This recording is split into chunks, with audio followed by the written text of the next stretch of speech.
تصعيد مستمر بين جيهان وبوران. بوران ولعت معه وحط امه بالسجن، عم يعمل كل شي بيقدر عليه لحتى يفرق جيهان وعلي عن بعض. زرن حاولت تتقدم خطوة للأمام بس رجعت خطوتين لورا. جيهان وأخيرا فتح موضوع البلغار، خطة من جيهان لإنقاذ صداقات من السجن، وأخيرا القفلة بدخول شخصية مريم على المسلسل. الحلقة تعتبر جيدة وفيها نسبة منيحة من الأحداث مقارنة بالحلقات يلي قبلها. المشكلة مستمرة معانا للأسف إنه بالرغم من وجود الأحداث وبالرغم من وجود شوية تحريك بالأحداث إلا إنه لساتنا عم ندور بنفس الدائرة يلي نحن ملينا منها وبدنا نطلع منها. رح نحكي بالتفاصيل مثل العادة. إذا أنت من متابعين مراجعات مسلسل المدينة البعيدة ولهلا ما اشتركت بالقناة بصراحة ما حلوة منك. نحن موجودين مع بعض وعم ننزل مراجعات من بدايات الموسم الأول، وأنت لهلا ما مشترك بالقناة يعني ما رح تقبل على حالك. إذا مالك مشترك بالقناة بدنا نعزبك تنزل تشترك وتحط لنا لايك على الفيديو وترجع لعندي لنحكي بتفاصيل الحلقة مع بعضينا. يلا بينا يلا بينا. فضاء صداقات اعترفت بهي الحلقة انه هي المشكلة الاكبر يلي سببت هالشخصية السيئة لبوران. قالت انه طريقة تربايتها كانت بتختلف بين ترباية جيهان وبين ترباية بوران. هي ربت جيهان لحتى يكون قائد، ربته لحتى يكون زعيم،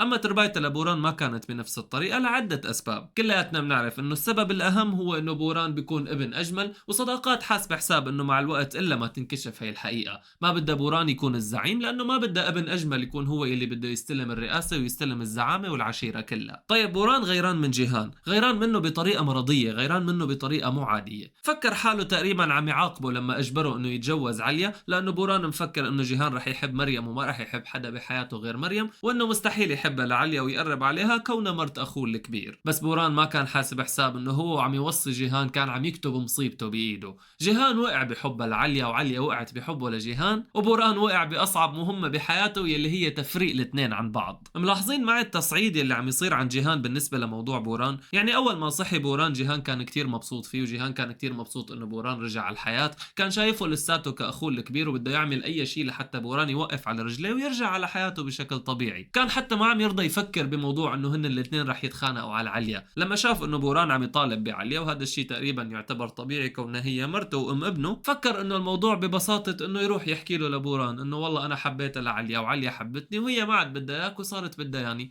يقوم بوران كاخوه الكبير وواحد بيحبه وبيحترمه يتفهم هذا الشيء، يقول له تمام وخلص هذا الشيء من حقكم انتوا الاثنين، خلص روح خذ لي مرتي وخذ لي ابني وانا راح وافق على هذا الشيء. وطبعا نحن بنعرف انه هذا الشيء ما صار. مع الوقت صارت نظرة جيهان بالنسبة لبوران تتغير، صار يشوفه لبوران حدا مو منيح، صار يشوفه لبوران حدا تغير مع الوقت، صار يحس بالغيرة تبع بوران منه، صار يحس انه بوران بده ياخذ الشغلات اللي هو عنده اياها. بلش اول شيء يفكر فيه بطريقة مو منيحة، بعدين دفشوا دفشة وقعوا على الارض. لما دفشوا دفشة وقعوا على الارض نحن قلنا لحالنا خلص الحرب بيناتهم هن الاثنين بلشت. شو جيهان عم يدفش اخوه الكبير ويوقعوا على الارض، اكيد الموضوع رح يكبر كتير. بعدين ما صار شيء كتير خاص وشفنا بوران عم يصير عدواني اكتر واكتر. قام جيهان حطه بالارض وقعد فوقه وضربه ضرب الكلاب السود ودبك على وشه من القتل. قلنا لحالنا خلص خربت، يعني ضربه لاخوه. اول مره دفشه كان عم يبعده عن عليا، بس هلا قعد فوقه وضربه يعني بهدله بهدله. قام كمان ما صار شيء وبوران ضل مصر على موقفه وصار عدواني اكتر واكتر. بعدين جيهان كسر عليه الكرسي ودبكه قتله مره تانية وسحب عليه مسدس وقلعه من البيت. هون خلص صارت العداوه بيناتهم بشكل رسمي، وجيهان صار عم يكره بوران مع الوقت اكتر واكتر. بعدين الموضوع صار عادي، خلص جيهان وصل لمرحله هلا كل ما يشوفه لبوران بلطشه تلطيش وبيضربه قتله وبيمسح فيه الاراضي. يعني بطل حدث انه جيهان عم يضرب بوران حدث واو بالنسبه لنا، صرنا متعودين عليه عم نشوفه كل حلقه. جيهان صار يعامل بوران مثل كيس الملاكمه، كل حلقه بيدرب عليه شوي وبيعمل له قتله. بهالحلقه بقى سمعنا كلمه القتل من جيهان اكثر من مره. اوكي هو لسه مستبعد الموضوع ولساته ما عم يفكر فيه، بس الكلمه انذكرت، يعني التصعيد لساته مستمر. بس الاهم يلي صار معنا انه جيهان تذكر قصه البلغار، تذكر كيف لما فات هو وكايا لعند بوران شافه عم يحكي مع فورغون على موضوع البلغار.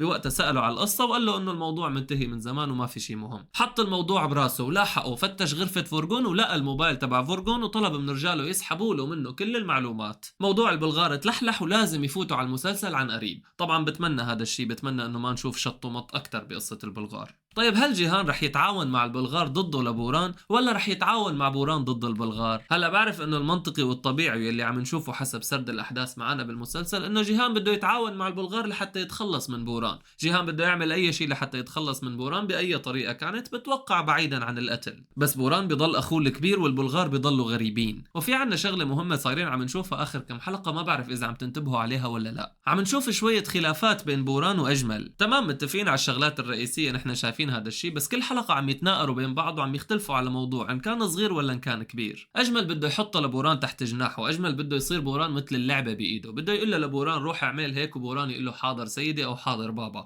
بس بوران لساته ماله قبلان كتير بهذا الشيء، ولساته عم يحب يقود الوضع، هو عم يتصرف تصرفات من راسه واجمل ما موافق عليها. مثلا بهاي الحلقة اجمل ما كان موافق انه بوران يترك الولد عند عليا، فبسبب هاي الخلافات يلي لساتها سطحية ونحن عم نشوفها بشكل سطحي بهاي الحلقات، ممكن يصير في خلاف كبير بيناتهم. واذا صار في خلاف كبير بيناتهم، هذا الحكي انه عقله لبوران المفروض يكون رجع له، وبس لعقله رجع له ما بعرف شو راح يكون وضع البلغار بالنسبة للمسلسل، ما بعرف اذا راح يكونوا فاتوا لعنا ولا لسه. وبسبب هذا الشيء في احتمال نشوف بوران رجع حدا منيح، ونشوفه عم يتعاون هو وجيهان ضد البلغار، لانه اجمل ولعت معه، عم يعطي بوران القيادة وعم ياخده على قد عقله بالبداية، بس لانه يعني تقريبا ما بده بوران يختار حدا تاني، بده بوران يشوفه كأبوه، بده بوران يشوفه انه هو الوحيد اللي عم يعطيه ثقة، وهو الوحيد اللي عم يعطيه مسؤولية ويخليه يعطي قرارات. ما بيقدر كتير يضغط عليه لبوران، لانه بوران كتير احتمال يتركه ويمشي. بس كمان اجمل ما له موافق على هذا الشيء، وشايف انه بوران ما عم يتقدم معاهم، ما عم يتقدم بالشر، لهيك قرر يتصرف من راسه، قلب موضوع موت فورغون على صداقات. دي حاجة حلوة جدا وخطة كتير ذكية من اجمل، يعني خلص بوران من جريمة القتل يلي كان متهم فيها وحبس مكانه صداقات. وهي الخطوة بالنسبة لاجمل تعتبر كخطوة اولى باتجاه هد الفريق الكامل تبع جيهان. منروح شوي لجيهان وعليا. طبعا بسبب تهديدات بوران بهي الحلقة شفنا جيهان وعليا عم ينفصلوا عن بعض، او بصراحة لا، ما شفناهم كتير عم ينفصلوا من بعض، يعني شفناهم كتير كأنهم متجوزين بهي الحلقة، شفناهم قاعدين وعم يحضروا فيلم بالبيت وعايشين كعائلة وحدة وعم يناموا بنفس الغرفة بغض النظر اذا مفصولة ولا لا. شفنا جيهان عم يغار عليها وعم يدور لها على بيت، يعني ما شفنا الانفصال الرسمي طبعا باستثناء المشاهد الدرامية اللي فيه كتير قسم كبير بحبها، بس يعني المفروض انه هن هلا ماشيين باتجاه الانفصال. طبعا ما راح ينفصلوا بنفس الحلقة يعني، والموضوع بده شوية وقت. في حدا مثلي حاسس انه عليا ملت من جيهان؟ يعني اوكي كلياتنا متفاهمين قرارها لعليا، وكلياتنا متفاهمين انه لما بوران يخيرها بين جيهان وبين ابنها دينيز، المفروض هي تختار ابنها دينيز بدون ما تفكر، هذا الشيء ما حدا رح يلوم عليه. بس ليش عم تعاملي جيهان بنشافة؟ ليش عم تتشفتري عليه؟ يعني انا ما عم حس من عليا انه هي مجبورة تترك جيهان بس لحتى تاخذ ابنها دينيز، عم تطلع عليه بنظرات سئيلة وعم تتشفتر عليه، عم تحسسني كأنه جيهان عم يركض عليها وهي ما بدها اياه. هلا هي اكيد ملت وتعبت من كل شيء عم يصير، وتعبت من هذا النوع من الحياة بعد الحياة الفاخرة اللي المفروض كانت عايشتها بكندا، اشتاقت للحياة الطبيعية تبع تكون ساكنة بشقة عادية هي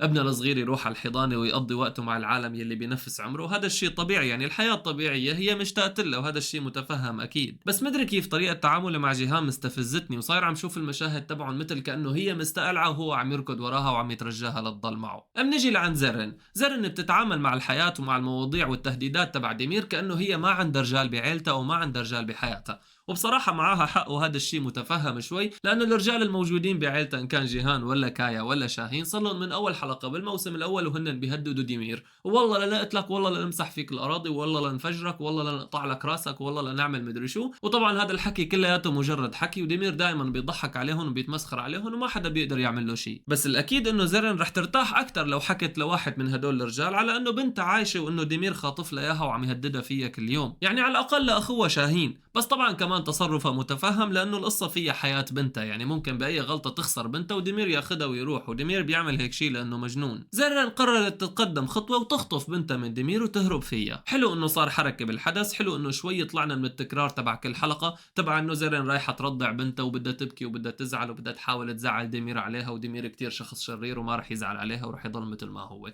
بهاي الحلقه صار في عنا تحرك بالحدث، شفنا زرن عم تحاول تهرب بنتها، دي حاجه حلوه. واللي عجبني اكثر انه العمليه ما نجحت، وانه ديمير بشكل طبيعي كان اذكى من زرن وامها، دي حاجه كمان حلوه. ولكن التنفيذ كان جدا سيء، التنفيذ ما كان مقنع. يعني زرن فاجأته لديمير لما طلبت منه انه يطلعوا ياكلوا برا بالمطعم. امتى ديمير قدر يعمل هي الخطه؟ امتى ديمير لحق يعمل هي الخطه؟ امتى ديمير حاكى هدول العالم؟ امتى ديمير توقع انه خطه زرن هي انه تكب عليه شغله وتخليه يقوم على الحمام وتاخذ بنته وتطلع؟ امتى ديمير عرف شو الكرسي اللي زرن بدها تهرب بنتها فيه وكيف شكله بالضبط وشو راح يكون معلق عليه، وجاب واحد مثله وعطاه لزلمه تاني، خلى هذا الزلمه يقعد على الطاوله اللي قريبه على الباب، وقدر يظبط التوقيت بحيث هي وزرن طالعه من المطعم تفوت وحده تانية وتخبطها ويوقعوا الاغراض على الارض، وقدر يتوقع انه زرن بدها تحط الكرسي تبعها على الطاوله اللي وراها. يعني ليش زرن ما حطت الكرسي تبع بنتها قدامها هي وعم تساعد البنت التانية بالاغراض؟ ليش حطتها وراها فوق بدون ما تشوفها؟ ما حسيته مقنع. ما عندي مشكله ابدا بانه ديمير كشف الخطه وبانه الخطه فشلت، بالعكس هذا الشيء عجبني، بس التنفيذ ما كان مقنع. وكمان زرن اتصلت بكايا واجت بدها تخبره هي البشاره الحلوه، قام كايا قال لها انه انا هلا مالي فاضي وامي اعتقلوها. طيب ليش تاجلي هذا الحديث انت؟ يعني خبر مثل هذا بيتاجل حتى ولو امه اخدينها على الاعتقال، حتى ولو امه عم تموت قدامه، يعني هذا الخبر بيرد له الروح. يعني هيك خبر بيتاجل، الله يهديك ويصلحك. هلا رجعنا لنقطه الصفر، حتى رجعنا لتحت الصفر، لانه زرن هالمره بوضوح وصراحه قالت له لكايا بعد عني وانا ما عاد بدي اياك. كايا طبعا شاكك انه في شيء وما له مقتنع انه زرن ما بتحبه وانه عم تقلعه لانه عن جد ما بدها اياه. هلا بدنا نعيش بالحلقات الجايه ونحن عم نشوف كايا عم يحاول يلاحق الموضوع. مع الوقت بعد كم حلقه بده يكتشف انه بنته مخطوفه من ديمير، وبيبلش بقى والله لا قلت لك يا ديمير، والله لفجر لك راسك، والله لاوصك، والله لانهي لك حياتك، وما راح يقدر يعمل له شيء مثل العاده. كمان غالبا نشوف زيرين عم تجبره لكايا انه يبعد ويتركه لديمير وتختار تروح مع ديمير بس مشان تضل مع بنتها. دوامه دويره قاعدين عم نلف فيها من اول المسلسل. شاهين وناري ما في اي تقدم بقصتهم، وبصراحه الشخصيتين صاير ما لهمش اي 30 لازمه بالمسلسل،